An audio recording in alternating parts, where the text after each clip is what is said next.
Hello, everyone, and welcome to The Promised Land, a show about Manchester United and part of the 90 Min podcast network. I'm Scott Saunders, joined by Rob Blanchette. After Manchester United, do we say smash Chelsea, Rob? Well, the XG would suggest that. Second highest XG in the Premier League this season. The penalty that Bruno Fernandes missed probably does help in that sense. But a much better performance, Rob. What we talked about on the last show was a lack of desire, a lack of aptitude, a lack of attitude, and they lost at Newcastle in a pathetic fashion, really. But back at Old Trafford for the Chelsea game, some rotation from Erik ten Hag, as he likes to say, or is it dropping players that needed to get dropped from the first team? We'll talk about that on the show today. But a good performance, Rob, and a deserved win.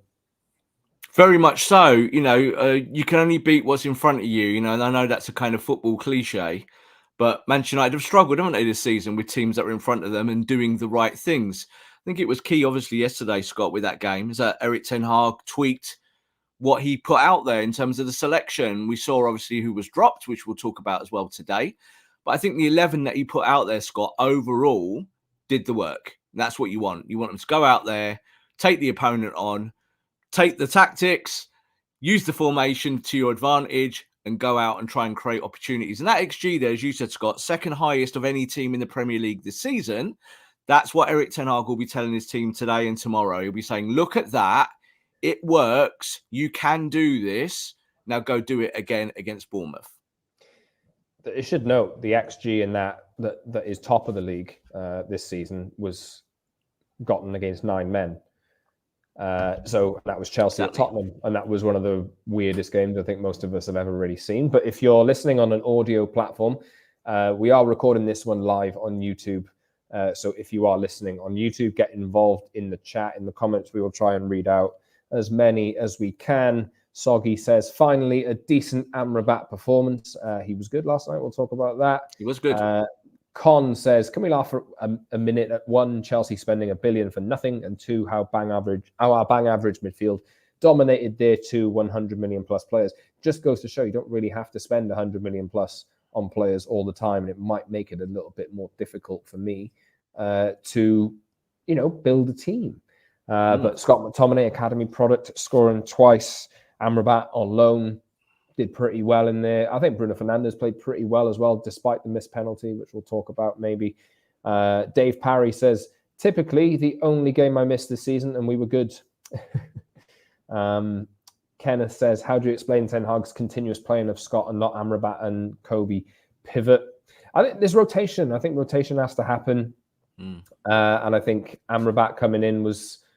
I think we would like to see Amrabat and Kobe play together, but you see what Scott McTominay brings to the team. And I think Ten Hag said after the game that the team are working on trying to build around or stop the gaps appearing behind McTominay when he does go forward and gets into those positions if things don't come off. So it's tweaks. Tweaks have got to be made, this kind of thing. And it's a long season as well. You play games every 3-4 days. And you have a big squad there. I know there's loads of injuries, but you do have a big squad to utilize. So I think Ten Hag is trying his best to manage that. And let me just get through the plugs first, Rob, before we move on, if I can find them. Subscribe to the show wherever you get your pods and watch us on YouTube, The Promise and the Man United podcast. Like the video, subscribe, leave a comment, and hit the notification bell as well so you never miss a show. And follow us on social media at _ Scott Saunders on X, IG, TikTok, at _Rob_B on X and YouTube. And that TPL MUFC on X as well. Now, before we go back into the meat of the show, 2 more comments. Ken Bry says, would you rather have Chelsea players and the United manager going forward from today or the opposite? I'll stick. I think I don't want the pressure that comes with spending £1 billion in 18 months. What about you, Rob? I think it's like everything's relative, isn't it? It's like we talk about this all the time about what you have to buy, how much it costs. One of the things I didn't want to tweet out yesterday, Scott, before the game, I sent it to you, was, it cost 222 million to put together Chelsea's double pivot. And I didn't want to put that out before because I thought if they had an extraordinary game, what would we talk about today? And that is that you have to go and spend money to go and buy good number 6s. I think what you saw with Chelsea is that they're a team still very much in transition about what they're trying to do. So what would I like, one or the other? I'd like some of Chelsea's players maybe, but I'll probably stick with Erik ten Hag as things stand. Yes, indeed. You saw two managers, Scott. Well, Pochettino is trying to play a style of football with Chelsea and it isn't working. And with Erik ten Hag, he's trying to play a style of football. And before yesterday, it hasn't really been working. So it's a kind of similar thing. They're both kind of butting heads, aren't they, against this brick wall? Ashish says, listening at the office, hope I don't get in trouble. Question, guys. If offers came in from McTominay and Harry Maguire in January, do you take them? Not in January, in the summer, I think it's a different conversation. I think you've got this season. I think you get rid of some of the players that are on the fringes, maybe earning a lot of money. I think Maguire's in there pretty much as he's going to be first choice centre-back, really, alongside Martinez, unless they sign a centre-back in January. But I think you need Maguire in the camp anyway, regardless for the rest of the season. And I do agree that even though Harry Maguire's Premier League Player of the Month, Scott McTominay scoring a lot of goals, but at some point, if you want to play in the way that the manager wants, if they have to be sold, they have to be sold. And I think that's something that you have to oversee and do it right. And Gary says, did Anthony finally show a glimpse of what we bought him for last night? I think so, personally. I don't know whether you want to touch on that later in the show, Rob. Maybe we will do that. But let's talk about the night on the whole to start with, because obviously he made, I think it was 4 changes, wasn't it? But I think the notable one was Marcus Rashford dropping out. He came on as a substitute towards the end for Højlund. But the way that the front three played, and maybe we'll do the Anthony part in this section, the way that the front three played to start with, I think was effective in terms of pressing off the ball and on it as well. Absolutely. That's kind of what you needed, not just in this game, Scott, but in multiple games over the season. You've needed a front three that do the work, first of all, and then you create the opportunities. So, we've talked a lot, and so United fans in general, about United's lack of goals this season. But it comes from a method. You have to start off by doing the work to get the opportunities to get in the final third. So I even think you saw yesterday, Scott, United were not perfect in their forward work, but what did they do? What did they do kind of perfectly? And that was they worked hard. They stuck together and they pressed. And you saw with Chelsea wanted to play out from the back. Erik ten Hag said before the game, this was his kind of takeaway quote, was Chelsea don't like defending. That's all he said. Chelsea don't like defending. And I've told my team that. And that's what he told them. And that was how the game played out. Chelsea wanted to play out from the back. They didn't have a clue. Sanchez is kind of going wild left and right. They don't want to play it long. They're trying to play it to feet into midfield because they've got this very expensive double pivot there, 222 million, as we highlighted. It didn't work, and United were allowed to press. And I think that created hunger for United, Scott. I think that actually made them think, we can carry on doing this. Let's keep pressing because it's giving us joy. Other games where you get played through, then they suddenly collapse. So, no, good tactics from Erik ten Hag. I think it worked perfectly against this Chelsea team. But you can see that Chelsea are in flux, and that did have a kind of a major impact on how the game played out. Yeah, I think if United give up the type of chances that they gave up against, let's say, Liverpool at Anfield in a week or two, they lose that game pretty heavily. So I think but at least there's some relatively encouraging signs that you have seen now twice in the last week. I'm including the Galatasaray game in this. Some kind of attacking thrust from United. I know that these aren't the best teams in the world, but they're teams with decent players in them. And one of the biggest criticisms has been Erik ten Hag not having a style, really. And to me, I mean, the way he spoke about that performance in the aftermath he was kind of drawing along the lines of that's the style of play I want to see from the team. Yeah. There's a lot of holes in it. I think Chelsea got through the middle far too easily at times. Yeah. Just one pass through can kill the entire team. And that's what happened for the goal. There was 2 vertical passes, found its way to Cole Palmer, some soft defending on the edge of the box, and then he finds the corner. But in an attacking sense, at least, if you see that that's the blueprint, you can then potentially fix the rest of it, with the right signings or with the right tweaks and this kind of thing. So I don't know. It's and this is why the manager needs time for me. He needs to overhaul this team, and I don't see the point starting again. Maybe we will at some point. I'm not sure, but this has definitely relieved the pressure on him, at least, Rob, hasn't it? Completely. And you know what? There is a method to the madness. The problem is, Scott, is that when it fails or it doesn't work, it looks awful. So this is it. So last night you win that game 2-1. If Bruno gets his penalty and scores it, you win it 3-1. And if United take one or two extra opportunities, you might win this 5-1. But like you highlighted there, you know, we're going to go to Liverpool very soon. Liverpool, completely different beast, a different way of playing football compared to what Chelsea are trying to do. Everyone wants to play out from the back, Scott, but ultimately it's about kind of what you can do with your own faculties, isn't it? And United yesterday took that game on and were motivated, obviously, off the back of Newcastle. You could see that, but I think the selection was what got you there. And this is about player profiling. So we'll talk a little bit more about individuals today. And obviously, like Anthony on the right, you see the balance that a player like Anthony gives you there that, say, a player like Rashford doesn't.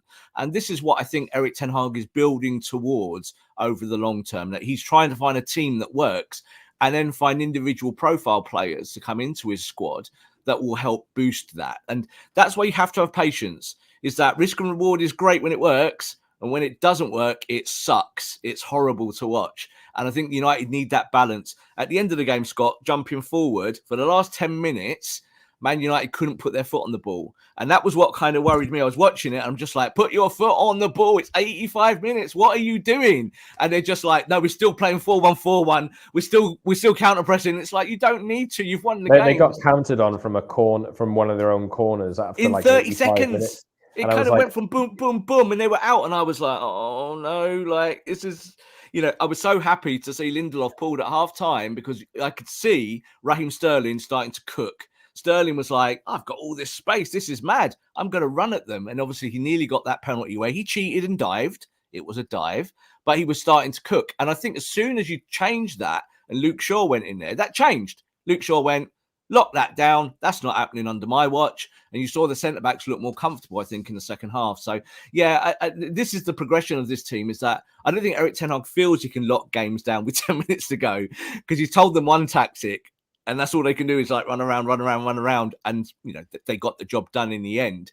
But ideally, Scott, going forward, you need to be able to slow games down in the moment when you're winning them. That's what we're seeing in the Champions League, isn't it? You've been winning Champions League games and you've not been able to slow it down, and you've been hurt because of that. And I was worried yesterday with Chelsea. I think if Chelsea had some more bite in their attack, could have been dodgy. Chris Spreezy says, greetings from Melbourne, Australia. And Hello. Then he says, Scott, have you turned into an Arsenal supporter now? Ha ha ha. He's referring to, if you listen to this on an audio platform, there is, that's the wrong one.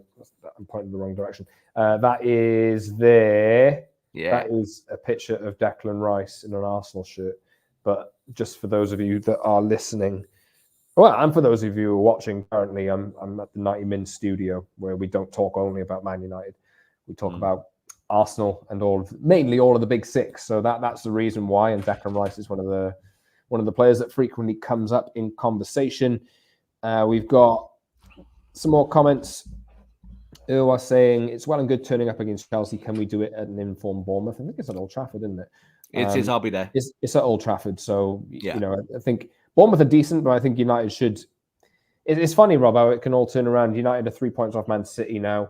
You have that game at the weekend. You have Tottenham versus Newcastle. You have Arsenal, Aston Villa, this kind of thing. And like the picture can change. So United are still, through all the crises they have, are still in touch. And it's pretty mad. It's pretty mad, but they just need to need to sort out the level of performance. They need to make last night's performance a little bit more consistent and tighten it up a bit for me. Niall says, do you lads think McTominay is better used up front rather than midfield? He only made 2 passes in the game. It's just a risk you have to take. I don't think you accommodate him by playing him up front or anything like that. But this is just something you have to do for now until you get him out of the club. Because the way you got to do it is show Scott McTominay's best and sell him at a peak for me. And I don't like saying that because he's an honest guy and this kind of thing. But if you're aspiring to win titles, you know, you are creating a market for him. This is part of it. Is that Scott McTominay is good at 1 or 2 things and bad at 10 things. So you have to create a market for him. So him being in the team is fine. It will get you though, Scott, and it has got us. Like I think this is the whole thing about the midfield, is that even though Scotty scored those 2 goals yesterday, there wasn't a lot of social chat off him about it because you know he can do that. the issue was still in midfield where you were getting ripped to shreds through the gates. So this is the issue again, is the balance of the midfield and about what you do with that. Scott McTominay obviously has Erik ten Hag's favour as it stands, but do I want to build around that? Not at all. I think he could be a kind of second striker, or even as your number 9 in that system, if you're playing that 4-1-4-1. I think McTominay's got striker sensibilities. He's a big lad. He can run. He's strong. He can finish, can't he? So, maybe he is used in that capacity. Used as an 8, Scott, I watch it. I've seen it too often. Doesn't really work for me, like on the deck. But yeah, he gets in the box. He scores goals.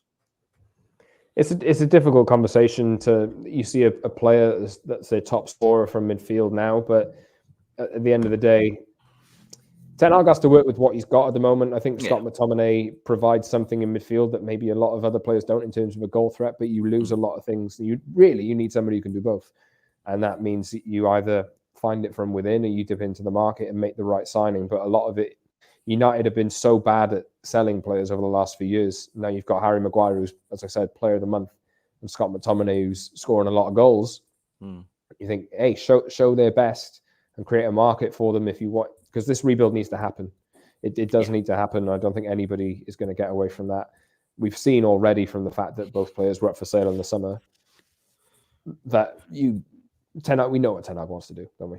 That's the big takeaway, Scott, is that like you're 3 points behind Manchester City, which again, I think I said before, is perverse. Like it's crazy that you are 3 points behind the best team in the known universe, or whatever you want to call Man City. But you look at it and United have hung on, like they've hung on the league to be at least in the right position. Like, would we think, Scott, with the way teams are playing anyway, if United were playing at their very, very best, you might be quite close to Arsenal. Like if you'd won 2 or 3 extra games, we'd be talking about the squad in a completely different tone, wouldn't we? But I think we have to have a reality check. And that is that if you go into your season with Scott McTominay as your top scorer, then something isn't quite right. You need to find better ways of scoring goals. If Bruno is still having to play the 8 every week and not play as a 10, then something isn't quite right. Marcus Rashford, you're still relying on Rashford in a squad capacity to give you goals and assists and whatnot. You're in trouble because Rashford's out of form. So, this is the balancing act for Erik ten Hag of getting through this season, is that he's got to get top 4 somehow or the other. That's what he'll be judged on. But you need to stay in touch, don't you? Because it's very easy to lose 2, 3, 4 games and suddenly you're well out of the top 4. I have no idea, Scott, how United are 3 points behind Man City after the way this season's panned out. They're not drawing any games, Rob. They're actually winning and games. Losing. They're winning and losing. So I think you get 3 points for a win. So you're not picking up ones along the way. It'd be nice if you could turn some of those. It'd be nice if you could turn some of those losses into draws, but most of their defeats have been bad ones. Yeah. But the important thing is for me is just to stay in touch, right? Stay in touch if you can by winning matches, and if along the way you can build a level of performance and get an identity that's slowly being integrated and coming in, you can add to that in January. You can maybe get some of the characters out that need to leave the club, and you can maybe just build a head of steam, stay in touch with it, and then maybe by the end of the season you're in a good place to actually compete when everybody else is with thinner squads are knackered, really. So it's a difficult one, but we all know that United aren't playing some of the worst football in the league a lot of the time. I think I'll take a lot more of that last night in terms of what we saw in terms of an entertainment factor, this kind of thing. But there's things that Ten Hag needs to tweak in there. But at least now you're seeing at times that some of the players are now starting to pick up, like, this is what we need to do in this situation. This is what we need to do in this situation. We're creating lots and lots of chances. And I think Arsenal and Liverpool have the best defense in the league with 14. United have conceded 18. It's not a mile away. The difference is in the goals scored column, it's like 18 versus 34, 33. So that's the thing that needs to be fixed up for me. But yeah, like Rob, there's so many things to take away. Where'd you want to go with it?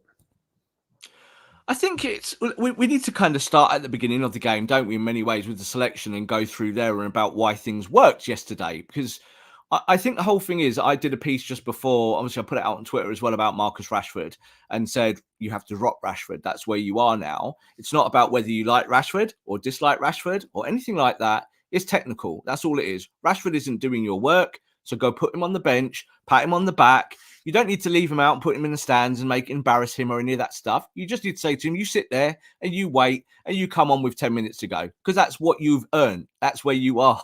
So that was the narrative to start off with, wasn't it? Is that Martial's gone and sat on the bench. You put Rashford on the bench and you're giving other players a chance. It's obviously going to be Anthony. He cost you a ton of money. He's fit. You're going to play him on that right-hand side. The choice then, Scott, was about, what do you do on the other side and through the middle?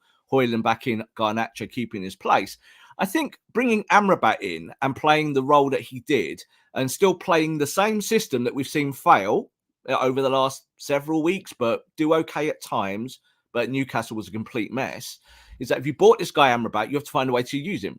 So I think he played quite well as the 6. I don't think you won because of Amrabat, but I think Amrabat helped plug up those gaps where people were running through you. We still saw it where Chelsea were moving through Bruno and through McTominay as the 8s, but at least there was an Amrabat there to kind of meet them head on. And then when he got the ball, Scott, he distributes quickly and effectively. Last year and the years before, so it's an inferior league, of course, but his league numbers tell you that he's one of the best ball progressors in Europe. So use that, break the play up, and then get the ball wide to a Garnacho or get the ball wide to an Anthony and play progressive football. So I think, Scott, that's kind of where we start, because that was what worked yesterday and hasn't worked in other weeks. But I think for me, like, you can talk about tactics and that kind of thing. There has to be a willingness on the part of the players to actually put it together and actually show the effort levels. And I think the effort levels were, no comparison to Saturday. Absolutely no comparison. It was night and day in terms of what United were putting into this. And I think as much as you could talk about Rashford getting dropped out for, poor form, this kind of thing. Obviously, there's been a flurry of speculation over the last few days with unhappiness and this kind of thing. I mean, you just need to send messages. If you're not on form, if you're not doing what I want you to do, I'm going to put players in that should be in there and deserve to be in there. I think you look at Garnacho at the minute, that position is his for me. Yeah. And you give it to him and you don't take it off him unless either Rashford shows that he can take it off him or unless Garnacho's level of performance drops. So I think he is, if there's a certainty in the team at the minute, I think you can look at Maguire probably, you can look at a few other players like Bruno Fernandes. I think he's got that locked down for me. And he deserves it. I'm totally with you, Scott, and I think that's how it should be. I'm going to put my neck on the block now, make a little bit of a Nostradamus prediction. I think Marcus Rashford will start against Bournemouth because I think this is what this manager does. He rotates. He doesn't stick with those things. I think Manu will come back in. I think this is how he does it. He likes to kind of have a structure. He says, this is the system. We work with it. And then he gives players opportunities to either kind of fail or succeed, doesn't he? That's how he does it. I will not be surprised to see Amrabat drop out and everyone goes to Old Trafford on Saturday and goes, what's this? Like, he's just dropped 2 or 3 of these players who are our best players. I would not be surprised. He'll say in his presser or he'll say before the game, Garnacho needs a little bit of a rest. He's 18. So I'm putting him on the bench. He probably does. But in my general point is, like, Garnacho's in the starts against Bayern and Liverpool, probably. I'm with you, and I would start them all. I wouldn't change it. I'd go, that works, stick with it. That's how I would do it. So, like, I think the thing people were saying to me yesterday, they were going, you must be upset that Manu's not in the team. I'm like, no, I want it to work, and we'll bring Manu in and out as we need him. And I feel that Manu's probably our best player in those roles. I'd probably play Manu as an 8, Scott. Like, that's how I would look at it. I like Manu in the 8. So I think when you look at the balance of the team, Anthony came back in, and I think he deserves his dues because what he showed yesterday, Scott, was what he did last year, is that when even though he wasn't getting goals, wasn't getting assists, and wasn't really helping that part of the attack or the function, is that he gives you the press there, he sets the trap. And that was a big difference yesterday, is that as soon as Chelsea played one pass out from the back, United were closed on them like that. Trap down, you can't make it through the next line of play. That came from Anthony, it came from Garnacho, came slightly from Højlund doing the work as well at the very, very top. And I actually think you saw when Marcus came on for the last 10 minutes, that started to fail a little bit because Marcus was, do I go left? Do I go right? Am I going through the centre? Who am I supposed to close down? And it got a bit messy, didn't it? But you survived. But that was the tactic yesterday. And that will be the tactic in the weeks ahead. And I do think this manager, being who he is and a conservative like he is, he will carry on rotating. And he will tell us it's because players need rest. I need to keep them fresh. I've got Champions League games, or might not be very soon, but I've got lots of matches and I have to find a way to keep my players fresh. And he's talked about that a lot, hasn't he? Yesterday, he talked about getting home at 3:00 in the morning and having to kind of travel around the world and having to do this and having to do that. And he was really putting it out there that his players are feeling it and he's feeling it. So he has to find ways. I think Bournemouth is a dangerous game, Scott, to be honest. Like, I know we're not talking about it now. I've watched Bournemouth really carefully. They are hot. They look really good. They're playing through the middle so well, and they will counter-press United a lot more successfully than Chelsea did. Michael Hill says, why would he bring Rashford back in after that? His pressing is abysmal, and he isn't even scoring or assisting to make up for it. I mean, Rob, I agree with you in the sense of he might bring him back in. But in terms of the right message, when Rashford came on last night, he was smiling, all this kind of thing. I'm like, get your head down, man. Get your head down and try and work hard and put the work in, even if you're not getting all of the goals and the assists and this kind of thing. Yeah, you just show the right attitude. And I don't think, for me, what I saw out of him last night was enough for him to earn that place back. I'm not saying that he won't get it back, but just the way I look at it. See, I don't want to see him smiling, right? When I saw him before the game in the warm-up with the reserves laughing and joking and smiling, I didn't like that, because you're on the highest paid wage at the club. You should feel embarrassed you're on the bench. You deserve to be on the bench, and I would put him on the bench for Bournemouth. Without a doubt, I would bench him and carry on benching him, because if something works for the team, it doesn't matter about individuals. And I'm with you on that. And obviously with a lot of people here in our comments saying the same thing. But this manager won't do that. The manager will rotate, and he'll give Rashford a chance to come back in and do what he does. Will not even be surprised to see Rashford play as a number 9, maybe. And maybe Højlund drops out and comes on after 60 minutes and he plays that kind of bit of rotation. But I don't want to see Rashford smiling before the game. When he came on, Scott, again, he was a little bit too relaxed for me. I want to see him come on and going, 10 minutes, I'm going to prove who I am. I'm Marcus Rashford. I'm here. I earn this wage. And he came on and he looked a bit loose to me. He was a bit like, do I press? Do I not? So whatever's going on with Marcus, I'm not really interested. I just want a performance out of him. So I wouldn't start him. I think this manager will probably start him. That's the pattern we've seen from Ten Hag over 18 months, that he'll bring players back in. Hacker, hey mate, see you everywhere. Rashford says, Rashford seems like he's downing tools. And Dave Parry then asks, I know form is temporary, but would you let Rashford go? I mean, we're not at that point yet for me. Not quite yet. He needs to, obviously just signed a new deal. You're going to find anyway that you've given him another massive contract, so which kind of club takes him. But you've got to send a message to him for me. And he's not the only one that this is relevant for. But he can't just, for me, he doesn't walk straight back in because there's a player in his position who's playing better than him. And that is something that should be upheld. I understand rotation, this kind of thing, but that's not what I'm kind of getting at here. I'm talking the big games, the big moments. The players that should be playing in those matches are either the ones that can hurt them best or the ones that are playing the best. And I think I look at Garnacho, I look at Anthony's performance in Turkey, and last night against Chelsea, he's doing the fundamentals. He's still lacking in something like just use your right foot, man. There's some moments where he just has to do that, but he isn't doing it. But he's got a lot of he's got the attitude. He's got the attitude that I think Ten Hag requires. Yeah, and I think that's the whole thing about this is attitude. Like, I think sometimes we get hung up too much, Scott, on do players care? I don't believe that players don't care. I don't believe that. Just in my own experiences of talking to players that may be having a bad time or whatever, I think sometimes it comes across badly. It doesn't look good. When someone's there, like I said, I don't want to see Marcus laughing in the warm-up beforehand, because you should feel embarrassed that you've been dropped. But overall, it's about function. It's like, can you get performance out of these lads? Excuse me. I've just seen there in the comments there, people saying, one or two, they're saying about a poor English camp. I don't think it's got anything to do with nationality. I really don't. Our best two players at the moment for me are Harry Maguire and Luke Shaw. So, they're English. It's not about that. It's about how you apply yourself. And that's all it comes down to.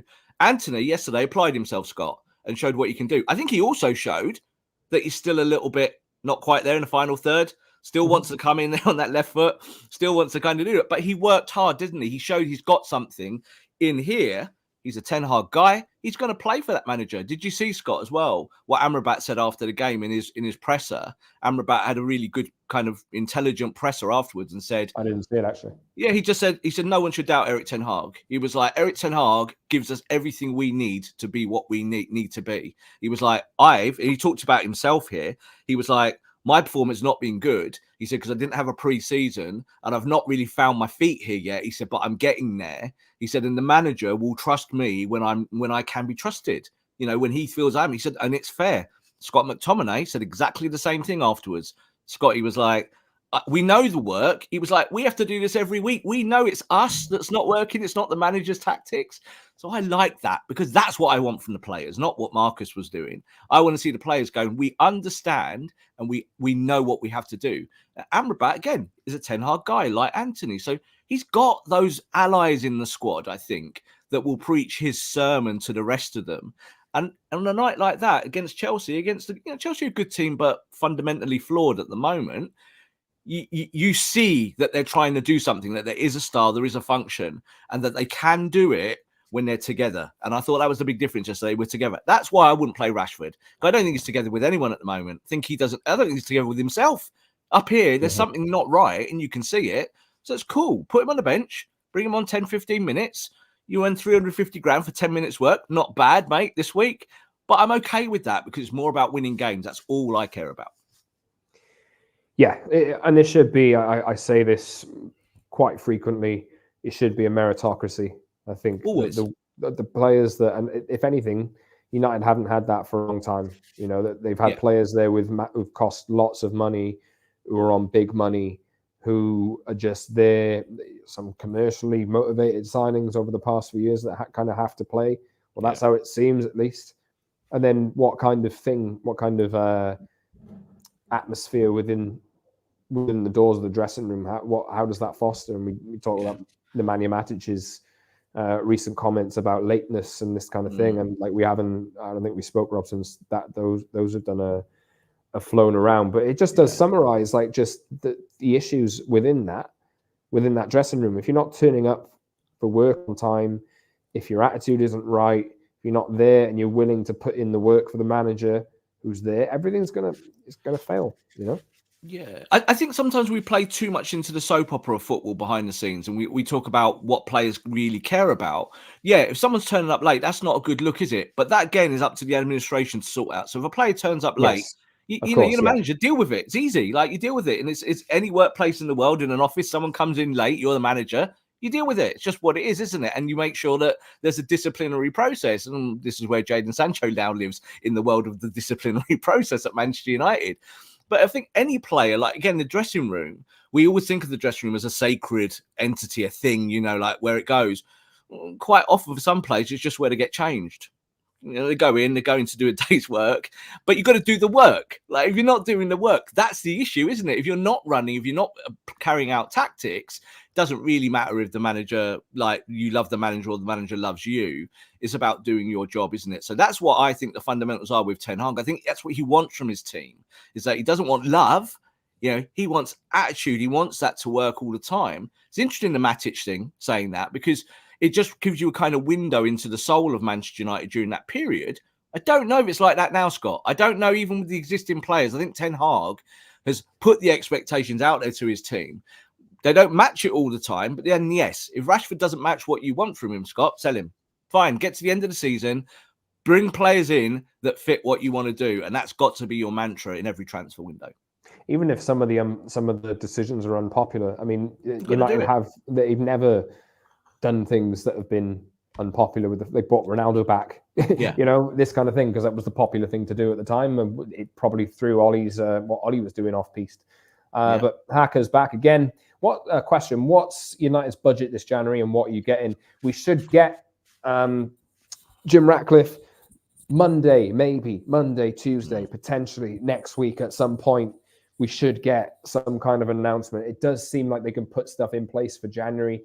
I don't know how much business they'll do in January. I don't know how smart it is to do business in January unless there's a good opportunity there. If you're asking me to pick positions, I would look at right through the core of the team. I'd look at centre-back, right centre-back, really. I would look at Midfield, maybe we talked about Casemiro a lot, Rob. I think there's I don't know if he will go in January, but you should really be looking to. Oh, let's got a bad back like yesterday. Rafa Varane, bad back again. I've said it time and time again. Oh, he can play 2 games and then he'll be injured, so you'll have to start again. You have to change your defense up again. He hasn't got a bad back, Scott. This kind of thing. That I think that is offloading players is as important as bringing players in. I think you need to look at a mobile right centre back for me, and you probably need 2 of them. Not in January. I think you get 1 in January if you can, and 1 in the summer. You look at a mobile defensive midfielder, potentially who's a good age, 22, 23, who can come in and slot in pretty much straight away. And Højlund needs a bit of support, because I think the way that Martial looked the other night, I think United could do with some backing. I even go into the length of cancelling contracts for me. I don't think they will do that, but I think that is something that, if you want to, I think the culture, sorting out the culture and go as close as you can to correcting it completely. If you can sort that out in January, it might help Erik ten Hag prod on and move forward with what he's trying to do. Completely. And I actually think the way the season's panned out in terms of some of the failures and some of the ructions behind the scenes actually puts Erik ten Hag in a position of power going into January. Because I think the first thing that the INEOS will do when they come to Man United, and we know they've kind of already done it, but obviously it's not a lot been announced, is that they will say, Casemiro costs this much money in terms of your wage bill every week, the bottom line. Varane costs this, that's around £600,000 a week. So, manager, you got 600 grand there with those 2 players. We'll get rid of them. Yeah, you don't have to think about that. You go to bed at night and wake up and be a coach, do the coaching. But in the meantime, we go to our recruitment list. Obviously, there's a big recruitment scene already at Manchester United. Let's look at what we can get for that price. And we're not going to spend 600 grand on 2 players, but we might spend 300 grand on 2 players. You'll get 2 really good players, Scott, for that money. You'll go find them. The difference is that Man United have leaned on the loan market too much in previous years. And there's no doubt buying outright in January is difficult, but it's not impossible. I go back many, many, many moons ago when Sir Alex Ferguson bought Louis Saha in January, and he brought him in January for the exact reason what we're talking about. He was like, I need someone that scores goals. I just need it. So, Saha's not everyone's flavour of the month, but he came to Man United, did really well. He was a good differential for you. That's what you need now, isn't it? Is that if you look at Casemiro as a 6, if you look at Varane as a centre-back, imagine if you got 2 players in those positions, Scott, that were good, like a really good number 6 and a really good centre-back. It solves a lot of problems suddenly, doesn't it? Luke Shaw then suddenly plays up the pitch as a left-back. Suddenly, Manu may be released as a number 8 and you get him going forward a little bit more. Amrabat might get more minutes. So it's about balance, isn't it? And I think that we'll see that INEOS will be keen to show that they're doing that work behind the scenes in the earliest weeks of that transfer window. Because they want to show they can do different, can't they? They don't want to be like the Glazers of the last few years. They want to show that they're different to the current administration, and it will be a brand new dawn under Sir Jim Ratcliffe. We will wrap it soon enough. Rob, any final points you want to touch on today, given things feel a little bit better, but they need to double down on it now. We need to see the same level of performance, regardless if they stay in the Champions League or not. As long as they put in a performance which I think people can be happy with and you can stand by and be satisfied with, I'm fine with it. And Liverpool as well. Don't get smashed at Liverpool. Please don't get smashed. Making the same mistakes again. Some light relief, obviously, winning a game of football, because I think we were all worried before the Chelsea game, weren't we? When you come out of it, it's nice to wake up the following day without having to think about defeat or sit on a camera and talk about a defeat. Bournemouth is a difficult game. I don't think you can underestimate Bournemouth. And I think the next 2 or 3 games now, Scott, will be about the manager looking at these things and trying to make sure they do the same things as Bournemouth, because I think it will be a much tougher game through the midfield. I really, really do. And that means that if you do start with, say, Scotty and you start with Bruno in that midfield, they've got to be as good as they were at times against Chelsea, but also not make some of the mistakes they made against Chelsea, because they were present still. They are still there. I do think he'll rotate. I think we'll see Rashford back in. I think we'll see Manu back in. And then we've got to kind of make sure that the performance is at the required standard. Otherwise, we'll be panicking again at Old Trafford. We will indeed. We'll be back after the Bournemouth game. We haven't really looked ahead to it too much, given been a midweek game and this kind of thing. We're taking you through this show on a Thursday as well, given just some circumstances have changed with me this week, but also we did see United play on a Wednesday, and give it a little bit more time to breathe. And hopefully United can start to put in similar levels of performance to what we saw last night, and just cover over some of the cracks, I'm going to end it on this, Scott, right? I said at the start of the season, wouldn't it be funny? And it wasn't supposed to be funny. I said, if Harry Maguire comes back into your team who's got injuries and he's your best player, I said that at the start of the season, didn't I? And here we are. And it's weird how things manifest sometimes. I'm going to say another one now, right? Man United are 3 points behind Manchester City. Wouldn't it be funny if on Christmas Day, Manchester United were above Man City in the league?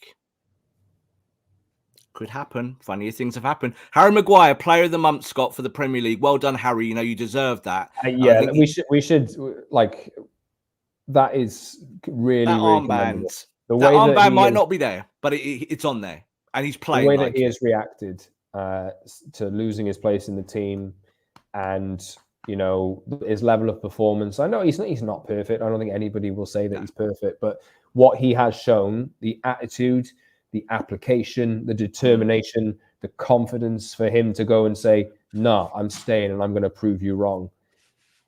We don't know how far Martinez is, do we? What we think about Martinez? Started January, I think. So January, New Year. You might go into the new year with Martinez coming back at left centre back, and you might find a really informed Maguire at right centre back. You might get to the end of the season, Scott, and be a lot happier with that. I don't know. It's not what we thought at the start of the season, of course, but funnier things do happen in football.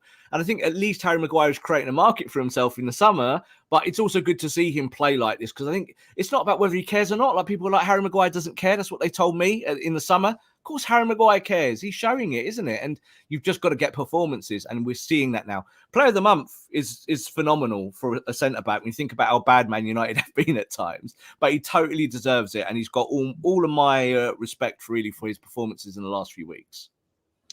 That is it from us today. Subscribe wherever you get your podcasts and watch us on YouTube, the Promise and the Man United podcast. Like the video, subscribe, and leave a comment as well. Hit the notification bell so you never miss a show. Thank you so much to those of you who have been getting involved in the comments today. We'll look to do more live shows in the future as well, I'm sure, hopefully in relation, more immediate reaction potentially to some of the matches that United are playing in. Follow us on social media too, at @Scott Saunders, @_Rob_B on X and YouTube, and at TPLMUFC on Twitter as well. Rob, have an enjoyable trip, hopefully, to Old Trafford for the Bournemouth game. I'll be going up to Old Trafford for the Bayern game. Yeah. So this is got a couple of home games coming up, and then a big one next week at Liverpool as well. Yeah. Obviously, some massive, massive moments coming up. But if you can put in the level of attitude, and I use attitude as the big thing here, if they show that level of attitude in the upcoming matches and they don't win, I think most fans can probably get behind that, but we'll see. United still need to pick up points, don't they? Definitely. One thing just to end on Liverpool. Liverpool are playing really, really good football, but their defence is not that good. So Man United have a good day at the office. Saying that publicly, Rob, by the way. What was that? People don't like me saying that, but I agree with you. But we can say whatever we want, Scott. That's the way I look at it. We try and tell the truth on these things, don't we? So it's like Liverpool, I think I've been impressed with what I've seen with them. I think they're title contenders. I think their midfield's really good. Their attack's always going to be good because they've got Salah. But at the back, no. And the metrics support that fully. Man United go and get an XG of around 2 or 3 at Anfield, Scott, on the day. They can win the game. So I think that's how they'll feel. They'll feel they'll be able to kind of outfire Liverpool as long as you win that midfield battle. And of course, that's difficult. Right. That's it from us. We'll look ahead to those games next week. We'll be back early next week to reflect on the Bournemouth game. See you soon, everyone. Thanks for listening. Thanks for watching. Until next time, this has been The Promise, and see you soon.